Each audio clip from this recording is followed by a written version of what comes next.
Akkam jirtu maatii miidiyaa dirree barnootaa kun tuutooriyaalii koorsii loojik and critical thinking irratti afaan oromootiin isiniif kennamaa turedha. Tuutooriyaalii keenyaan paartii jalqabaa chapter 4tti kan wajjin laallu har'a viidiyoo kanaan jechuudha. Tuutooriyaalii faana ana obboleessa keessan wadaadha baratichadha yuunivarsiitii Finfinneetti Kuloolawurra.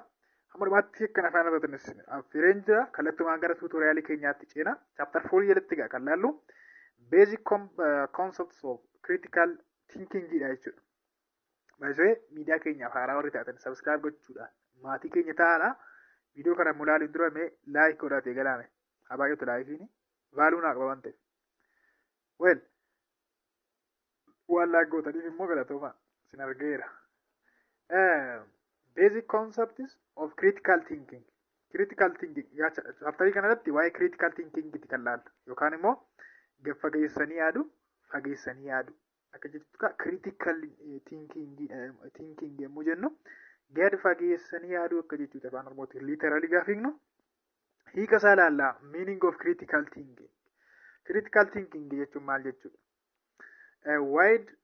Critical thinking can be defined as a wide range of cognitive skills and intellectual dispositions needed to effectively identify, analyze, and evaluate arguments and truths. Claims jechuudha. Reenjii bal'aa ta'e wayiidha. Wide reenjii ta'e cognitive skills jechuun beekumsa dandeettii sammuu jechuudha. Cognitive skills jechuun dandeettii sammuu akkasuma intellectual dispositions jechuun sammuu keenya keessa waan jiru kana beekumsa kana akkamitti akka dispose goona. Dispose gochuun akkamitti akka hirru akkamitti akka qoodnu yookaan immoo akkamitti akka hojiirra oolchinu. Needed to effectively maal gochuuf identify argument truth argumentii akkamitti akka identify goonu akkamitti akka hubannu akkamitti akka adda baafnu dhugaa akkamitti akka adda baafnu akkamitti akka evaluate goonu akkamitti akka gamaggamnu argumentiiwwanis ta'e dhugaa jechuudha. Iskiilii kana fayyadamne cognitive skill yookaan dandeettii sammuu kana fayyadamne jechuudha. Kanaaf critical thinking jechuun akkanadha gad fageessanii yaaduu inni jennu jechuudha. Involving or exercising skilled judgment or observation jechuudha. Karaa biraatiin kan of keessaa qaba exercise skilled judgment murtoowwan akkami murtoowwan skilled tan dandeettii irratti beekumsa irratti murtoo hundaa'e tokko judgmentii hundaa'e tokko akka exercise goon akka shaakallu. Thinking clearly karaa ifa ta'een akka yaanu clearly jechuun karaa namaaf hubatamuu danda'uun karaa qulqullina qabuun akka yaanu. And intelligently jechuun immoo ciminaan akka yaanu intelligenceedhaan akka yaanu kana hunda of keessaa qaba jechuudha critical thinking.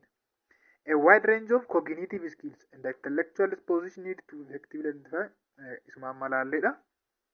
Well, critical thinking is processidha jechuudha journeyidha yookaan immoo adeemsa malee al takkaan waan irra geenyu miti. That help us maaliif nu fayyada? To arrive at the most useful, helpful, and most likely destinations when evaluating claim for scientific truths.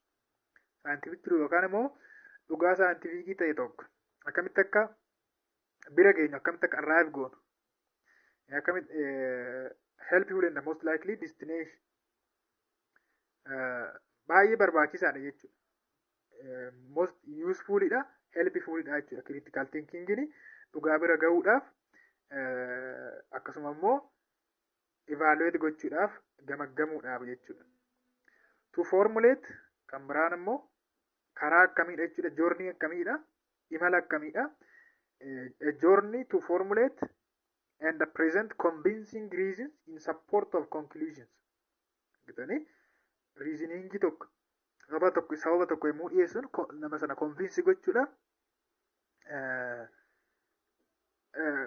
Convincing reasons jechuun sababa amansiisoo ta'uu qabu tokko sababa amansiisaa tokko akkamitti akka dhiyeessinu sababa amansiisaa ta'e tokko conclusionii keenya support gochuu jechuudha yookaan immoo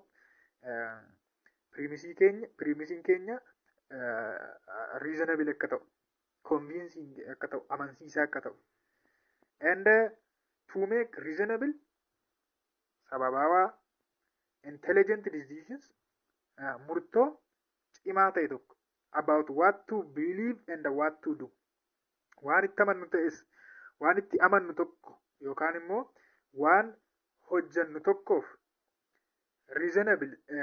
murtoo reasonable ta'e jechuun murtoo sababa irratti hundaa'e tokko murtoo intelligent murtoo cimaa ta'e tokko akka dhiyeessinu karaa akkasiidha jechuudha. Critical thinking karaa akkasiidha. Piroosesii deemsa yookaan immoo joornii akkasiiti jechuudha. Critical thinking that is thinking clearly. Critical thinking egaa thinking clearly karaa ifa ta'een yaadu. Thinking fairly gaafiin immoo gara justice'itti dhufamira karaa haqa ta'een yaadu karaa haqa ta'een yaadu. Thinking rationally karaa sababawaa ta'een yaadu. Thinking objectively karaa nama hundumaa walii galchuu danda'uun yaadu karaa waaltawaa ta'een yaadu.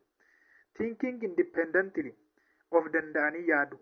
Yaada nama biraa irratti utuu hin hirkatin of danda'anii yaadu. Kana fa'aadha critical thinking jechuudha. Yookaan gad fageessanii yaaduun. Therefore, the aim of critical thinking is to arrive at well reasoned. Kanaaf kaayyoon yookaan aiming critical thinking maalidha?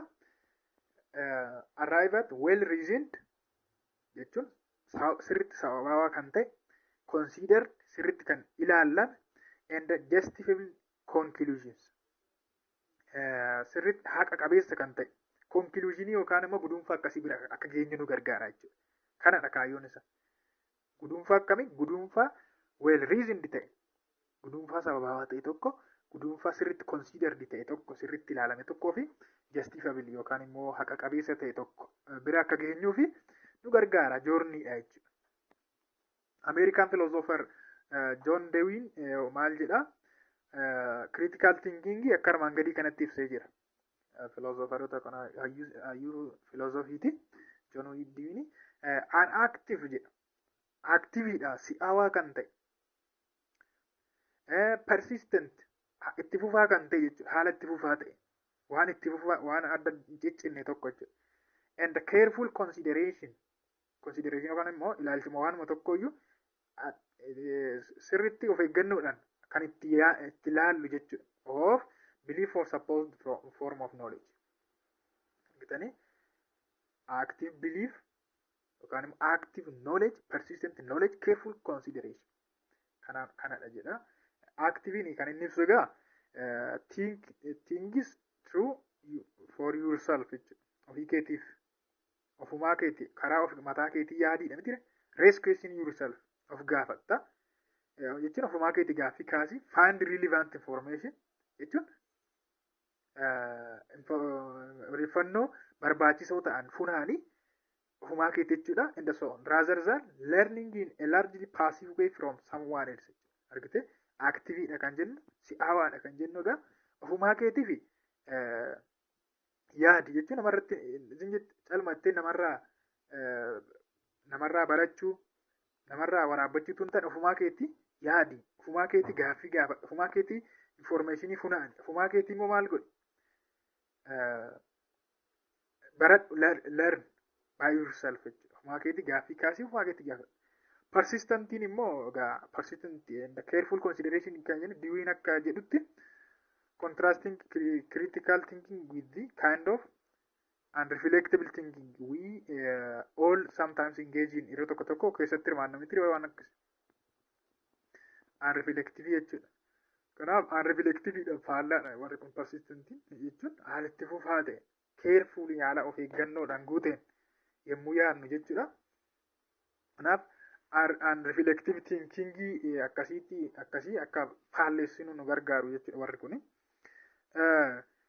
By the way, unreflective thinking tokko yeroo tokko hin hirmaana. Thinking akkasii keessatti yeroo tokko engage taana ni hirmaana.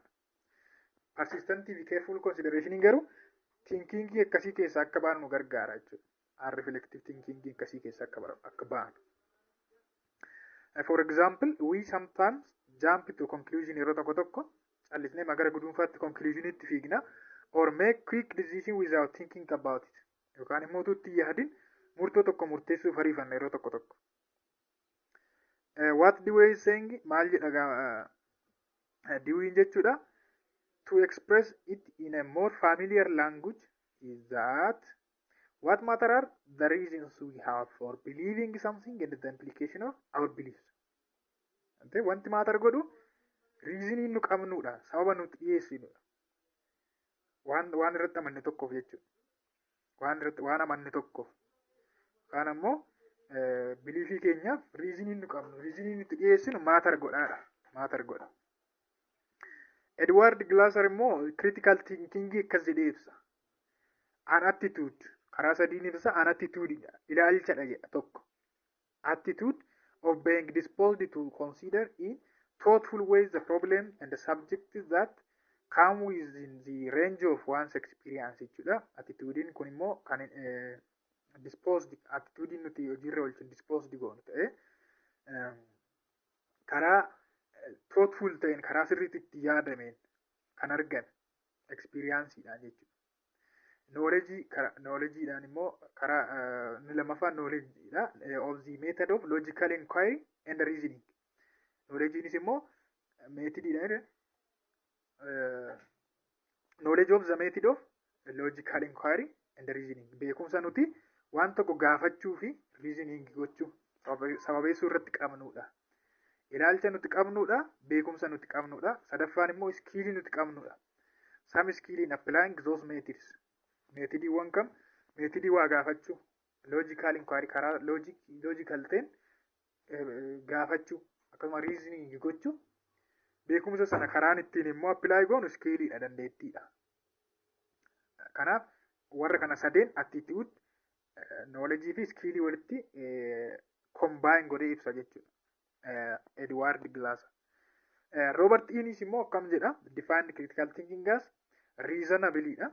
Sababaa kan ta'e reflective thinking sirriitti kan ifaa kan ta'e that is focused on xiyyeeffannoon isaa maal irratti kan ta'e deciding what to do or what to believe. Waan itti amante tokko yookaan immoo waan hojjettu tokko irratti focusing keessa irratti yoo ta'e. So deciding what to do yommuu jennu or decision making is important part of critical thinking jedha innis jechuudha. Deciding what to do waan hojjechuu qabdu murteessuun decision making keessatti important partidha. Critical thinking fi important partidha jedhee ibsa. Richard Powell immoo critical thinking akkasitti ibsa. Mode of thinking about any subject, content or problem jedha. Jechuun moodii karaa akkamii thinking about any subject. Subjectii tokko akkamitti akka yaaddu. Karaa ittiin subjectii tokko yaaddu contentii isaas ta'e karaa immoo rakkoo tokko itti yaaddu. Waa'ee rakkoo tokko moodii ati itti yaaddu. In which the thinker improves, thinker yookaan namni yaadu sun the quality of his or her thinking by skillful thinking and imposing intellectual standard upon them jechuudha. Fakkeenyaaf waa'ee subjectii tokko, waa'ee contentii, waa'ee problemii tokko yaada miti waa'ee sana ammuma problemii sana ammuma furaa deemu improve godha jechuudha. Quality isaa, quality of his thinking, quality yaaduu isaa maal godha improve godha, fooyyessaa deema. Kanaaf maalii wal qabsiisa jechuudha? Tootiidha, reflecting tootiidha wal qabsiisa Paawul immoo jechuudha. Kuni walumaa gala beektonni adda addaa karaa adda addaa kan ibsanidha. Standardii paartiitaan ilaalla waan ta'eef ammallee isuma kana irra deddeebiidha. Mikael Striven immoo akkamitti ibsa? Critical thinking skilled and active interpretation and evaluation of observations and communications, information and argumentation jedha. Critical thinking akkamitti ibsa? Skilled kan ta'e, dandeettiidhaan kan guute and active interpretation yookaan waan tokkoof hiikatti kennu, evaluate gochuu, evaluation of observations and communications jedhaminidha. Informationis ta'uudhaan argumentii tokko akkamitti akka evaluate goonu, akkamitti akka hiiknu, akkamitti akka interpret goonu. Kanaaf skillii akkasiiti critical thinking jedha Mikael Striven jechuudha. Interpretation jechuun interpretation of text kitaabilee. Kanaaf egaa namni yommuu dubbisu yommuu qo'atu critical thinker yoo ta'e kitaabilee akkamitti akka inni hiiku, speech even haasaa akkamitti akka inni hiikkatu, fiilmii yommuu ilaalu akkamitti akka fiilmii sana giraafiksii aakshiniiwwan adda addaa and body language milikkita jiranitti haasaa helps to construct and select the best alternatives. Kanaaf alternatiivii gaarii ta'e filannoo gaarii ta'e akka filate akka fayyadamu sirriitti akka hubatu akka interpret godhu. Namni tokko tokko karaa sirriin hubatu kitaaba immoo dubbisu tokko tokko immoo haasaa immoo dhaggeeffatu karaa sirriin hiikkatu. Critical thinkeriin garuu akkatti hiikkatu beeka. Skilled wayidhaan karaa skilled way active fi skilled ta'een jechuudha. Skilled fi karaa dandeettii fi active ta'een dammaqiinsaan hiikkataa jechuudha. Evaluating the truth. Dhugaa maal gochuu gamaggamuu. Probability or reliability of claims. Sirrummaa isaanii reliable ta'uu isaanii claimiiwwan tokko tokko claimii evaluation is the process of determining the merit akkuma kanaan merit yookaan faayidaa waan tokko quality waan tokko worthy value waan tokko bu'aa waan tokko evaluate gochuudha. Processii akkasiiti jedha Mikael Scriven jechuudha. Xiinxalu jedhamani quality waan tokko xiinxalu. Faayidaa isaa xiinxalu. Worthy isaa value isaa xiinxalu. Kanaaf evaluation process akkasiitu critical thinking jedha. Scriven akkasuma ammoo ammas thinking has to meet critical thinking has to meet certain standard like standard isa jalatti ilaalla waan ta'e standardiiwwan armaan gadii kana guutuu qabu jedha. Standardii akkami clarity relevancy reasonableness and so on standardiiwwan kanneen azalatti waa'ee clarity kun astillee tuqamee jira ilaallaa jechuudha. Paartii taanuu ilaalla isa kana. Critical thinking is sometimes referred to as critical creative thinking jenna yeroo tokko tokko critical creative thinking jenna.